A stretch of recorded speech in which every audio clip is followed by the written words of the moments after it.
compartilhar aqui com vocês agora. Qual a sensação de tudo isso?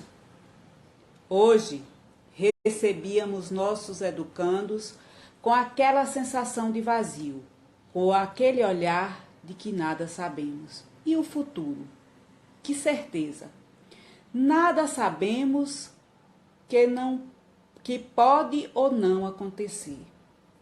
E dentro das nossas limitações, fazíamos o nosso papel, tentando de forma dinâmica conscientizá-los sobre os riscos que corremos e o que podemos fazer para prevenir-nos. Certezas nenhuma. Tudo tão estranho, mas precisávamos manter a tranquilidade. Isso é fato. Fácil nem um pouco. Ao final do nosso expediente, observávamos a saída de cada um. Nada de despedida calorosa como de costume. Sem abraços, sem beijinhos, sem aperto de mão. Um leque de questionamentos e reflexões paira em nossa cabeça. O que será de nós? O que será dos nossos educandos? Aqueles pequenos que, em sua maioria, são donos de si próprios. Aqueles que, muitas vezes, a única refeição do dia é o lanche da escola. Será que daqui a 15 dias estaremos todos de volta, compartilhando nossas vivências nesse espaço? Que certeza temos diante de tantos riscos que corremos? O certo é que nada sabemos. Supliquemos ao Pai misericordioso.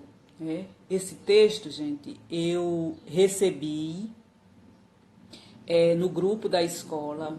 Esse texto é da coordenadora Luana. Então, gente, essa é de Jane Pionório, conterrânea. Sua família é curaçaense, de Riacho Seco, né? Sim. Lá da Fazenda Escovão, filha de seu Pompeu Iraci Pionório, né? Sim. Tem 6 irmãos que residem em Juazeiro, Petrolina e Santa Maria da Boa Vista.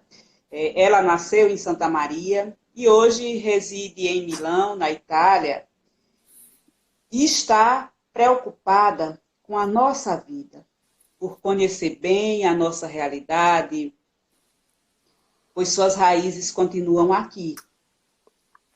Quer o nosso bem, Edjane quer o nosso bem. Sim. Deseja o melhor e por essa razão abre as portas de sua casa, de sua mente e do seu coração para nos receber e assim cuidar de nós.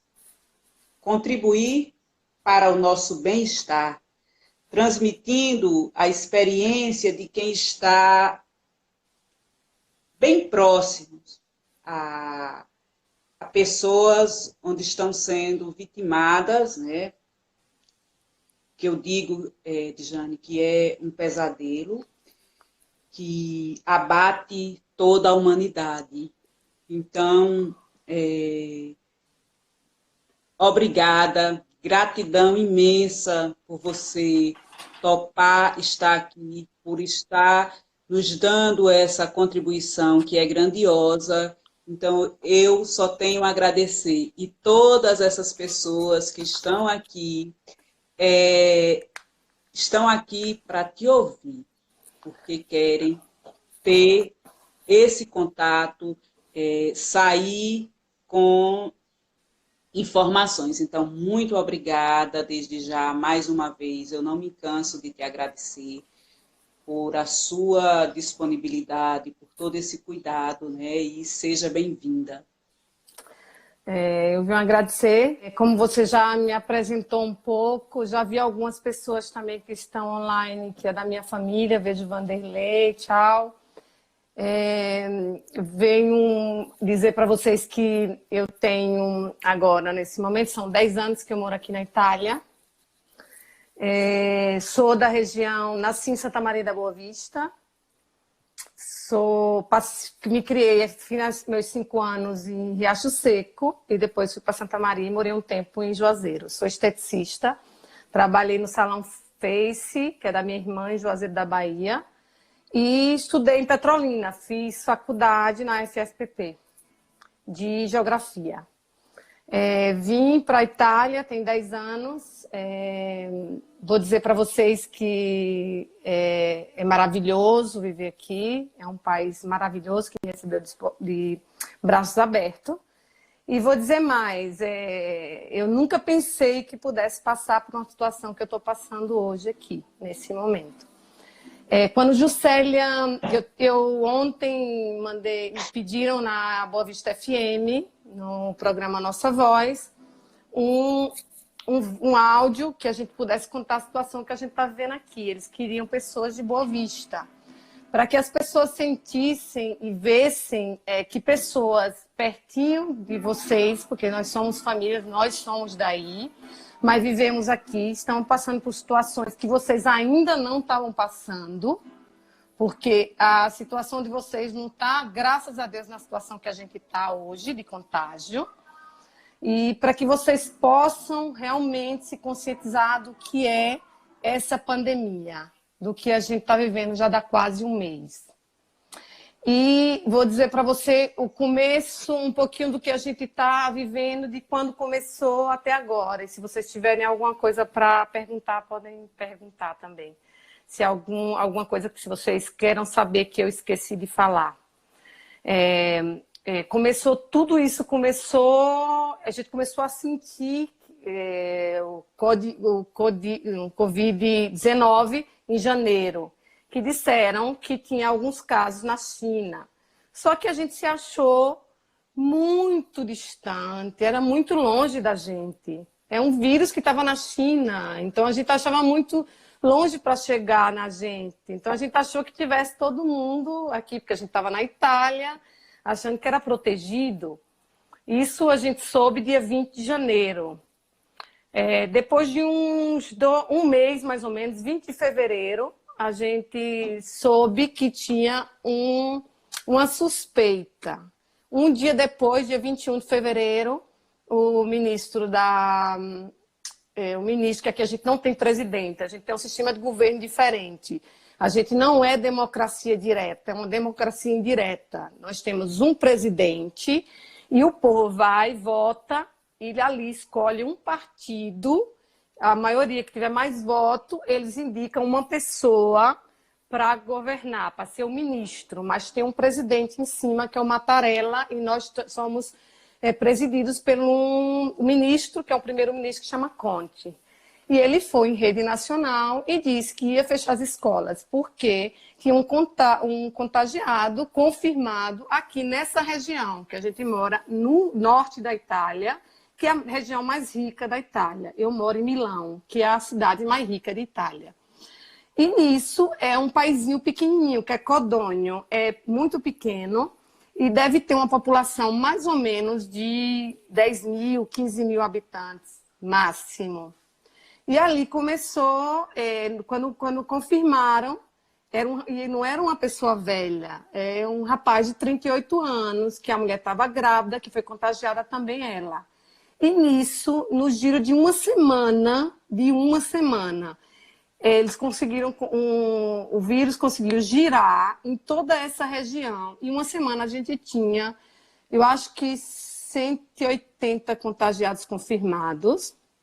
E aí foi quando o presidente foi de novo em rede nacional e pediu que as pessoas ficassem em casa. A gente, como eu e como tantas outras pessoas, e como tantas pessoas daí do Brasil, pensam com certeza estão pensando como a gente pensou, que era uma simples gripe. Até porque tinha alguns médicos dizendo que era uma simples gripe, que a gente tinha que ter cuidado, lavar as mãos, não ficar muito perto de pessoas, usar um pouco a mascarina, usar álcool gel. E nesse fratempo, o álcool gel, a gente foi para o supermercado, não tinha mais álcool gel. Não tinha mais em farmácia álcool gel, não tinha mais máscara, não tinha mais nada. As pessoas compraram, fizeram estoque. E aí todo mundo se desesperou quando foi a segunda vez que o primeiro-ministro foi em rede nacional dizer tudo isso. Todo mundo se desesperou. As pessoas foram para o supermercado comprar, fazer estoque de comida, como se fosse uma guerra. E a gente pegou, voltou para casa, não comprou, porque estavam as prateleiras vazias. Voltamos para casa. No outro dia, eu tinha que trabalhar. Só que aí a minha titular, que é a minha chefa, me disse que, como eu tinha filho, ficasse em casa. As outras meninas iam. Eu sou esteticista, trabalho numa estética aqui em Milão. E é uma estética brasileira, só que só tem 3 meninas que têm filho lá. E ela pediu para quem que tenha filho, era melhor ficar em casa. A gente ficou em casa. Só que eu achei que eu ia voltar a trabalhar. Depois, o primeiro-ministro foi de novo em rede nacional e disse que estava tudo fechado. Porque aí a gente já estava com 10 mil contagiados, depois de 1 semana e meia, gente. Não é brincadeira. Não é brincadeira e todo dia sobe. E eles não sabem mais o que fazer. A gente está numa situação que eles estão querendo fechar até o supermercado e farmácia. A gente só sai uma vez por semana de casa, ou sai eu ou o meu marido, porque se a gente sair, a gente não pode sair os dois juntos e só pode sair um. Não posso sair com meu filho. A gente tem que ficar, ou um sai, o outro fica. Só que está de uma maneira tão... o contágio não conseguiu, porque eles pensaram que quanto menos a gente saísse, o contágio ia diminuir aos poucos, como na China fez. Só que a diferença nossa da China é que a China lá é uma ditadura, é um comunismo, uma ditadura. Eles ditam e todo mundo obedece, que é diferente da gente, que somos democracia ou uma semidemocracia, que é como um sistema de governo diferente. Só que lá eles dizem, vai fechar tudo e todo mundo vai ficar em casa, todo mundo fica e ninguém sai. Aqui não, aqui é como estava no Brasil. As pessoas, uma parte que é consciente fica em casa, mas a outra parte que tem jovens que se acham, como tem os sintomas não são fortes, eles não sentem muita coisa, mas passa para as outras pessoas que têm um grupo de risco, que são pessoas que têm imunidade baixa, pessoas que têm alguma já uma doença já como você tem ou uma diabetes, ou uma hipertensão, ou, sabe, essas doenças, sozinha, não matam. Mas se a pessoa pega um vírus como esse, que é um vírus que todo mundo fala que 2012 que teve uma crise muito grande, em 2002, mas não é o mesmo, é Covid-19, mas teve uma mutação. E dizem que em todo o país ele tem uma mutação diferente. Por isso que os mesmos medicamentos que se usa na China, às vezes não tem o mesmo resultado na Itália. Tanto que os chineses chegaram aqui e eles observaram que, em alguns casos, é muito diferente do deles. Então, por isso que é difícil tratar. Não é a mesma coisa que acontece. Por que na Itália está morrendo mais gente? Por que a gente não consegue? Eles, em 2 meses, conseguiram. Eles agora não têm mais contagiado, eles zero contágio. E nós, de ontem para hoje, a gente teve 2.300 pessoas novos contagiados. E o problema é que não é uma gripe que 1 semana as pessoas ficam bem, vão para o hospital e depois de 3 dias saem da UTI. É muito longa a cura. Eles ficam quase 14 dias, 10 dias numa terapia intensiva. Enquanto você passa 10 dias na terapia intensiva, enquanto eles curam 2 pessoas de terapia intensiva, chegam mais 50, 60, como é que você não consegue? Quer dizer, o sistema de saúde daqui não está conseguindo abranger as pessoas que estão doentes. Porque se você for assintomático, ainda você pode ficar em casa trancado e você não pode sair. Mas quem precisa de um respirador, como faz? Porque eles atacam os pulmões. Se você vê uma pessoa realmente contagiada com um nível alto, que não tem, que a imunidade é baixa, que ele ataca os pulmões, você vai ver que eles não conseguem respirar. E outra coisa, eles ficam inconscientes.